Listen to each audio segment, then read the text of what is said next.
Oh, why don't we let's do our new segment.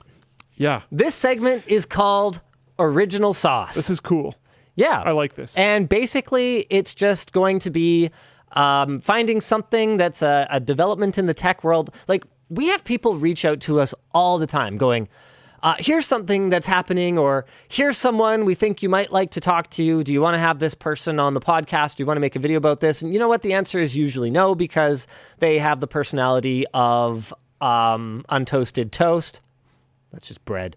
Or it's not really interesting enough for like a full video channel release, because we can't just upload BS anymore the way that we apparently used to.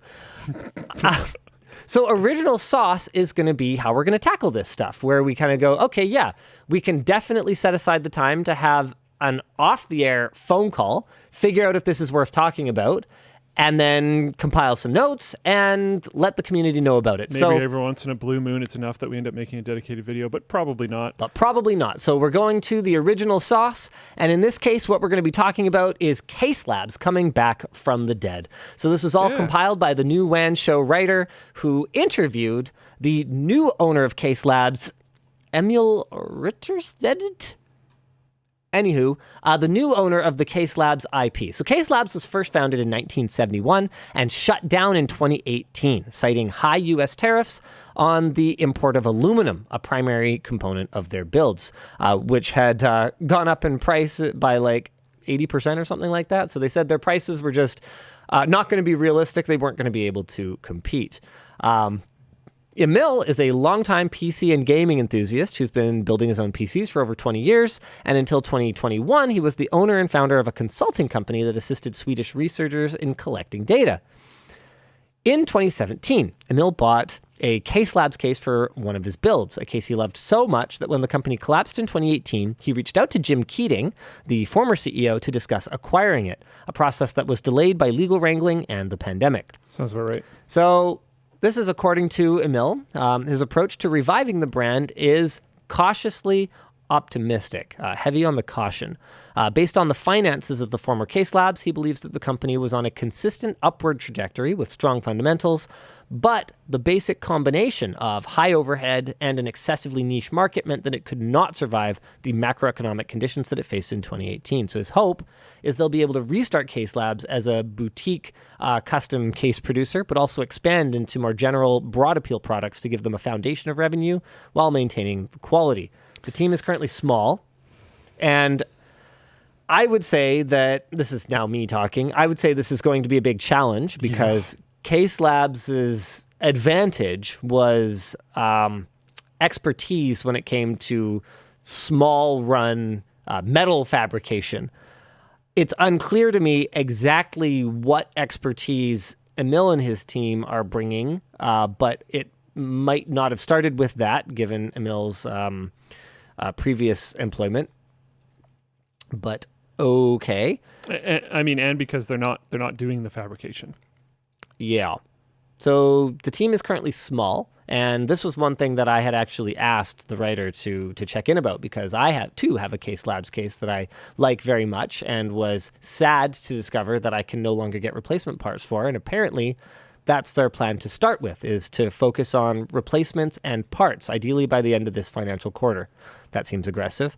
They're going to start with high demand items and then expand once consistent sales are established, launch a survey in order to collect more data. So if you're a CaseLabs case owner, now might be a good time to get in touch and say, hey, I could really use more drive sleds or something along those lines. They eventually wish to create and design cases and bring fabrication in-house. And the current plan is to partner with an existing manufacturer in Sweden so as to keep overhead low. Ooh, that's questionable. I don't know that low overhead and Sweden necessarily go together very well. Well, I think in this case, because it's local. I guess so. But they also want to maintain a close eye on quality testing. I admire the will, you know? I admire the spirit here. I think that, resurrecting a beloved brand like CaseLabs, for those not familiar, they made highly customizable, very enthusiast-friendly enclosures. I think that trying to resurrect a brand like that is really cool. But I do question a little bit the I do think it's going to be extremely challenging. I mean, there's apparently still enough demand for this style of case that Mountain Mods still exists. This is surprising to me. Super cool folks over here, from what I can remember. It's been a long time, and who knows? Maybe Ben's not there anymore, but who knows? Maybe they are. But these guys make kind of a similar style of cube case. I don't know who was the original in this style, but man, one of my favorite builds I ever did was in the H2GO. I think it was MATX. Yeah. It can do full ATX, but I did an MATX build so that I'd have more room for like a cool reservoir beside it or something like that. Yeah, these guys did some cool stuff back in the day.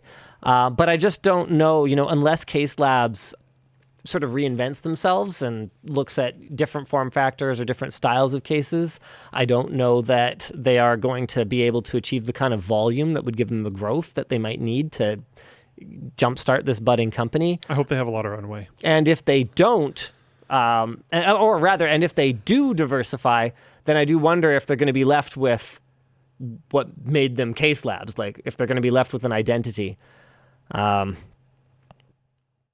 Hopefully it works out.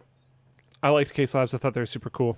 It's intriguing that they're back, but I don't know if any of the original people are there at all. No, it doesn't sound like it. Yeah. So in that case, it's a brand name with some IP and not the people.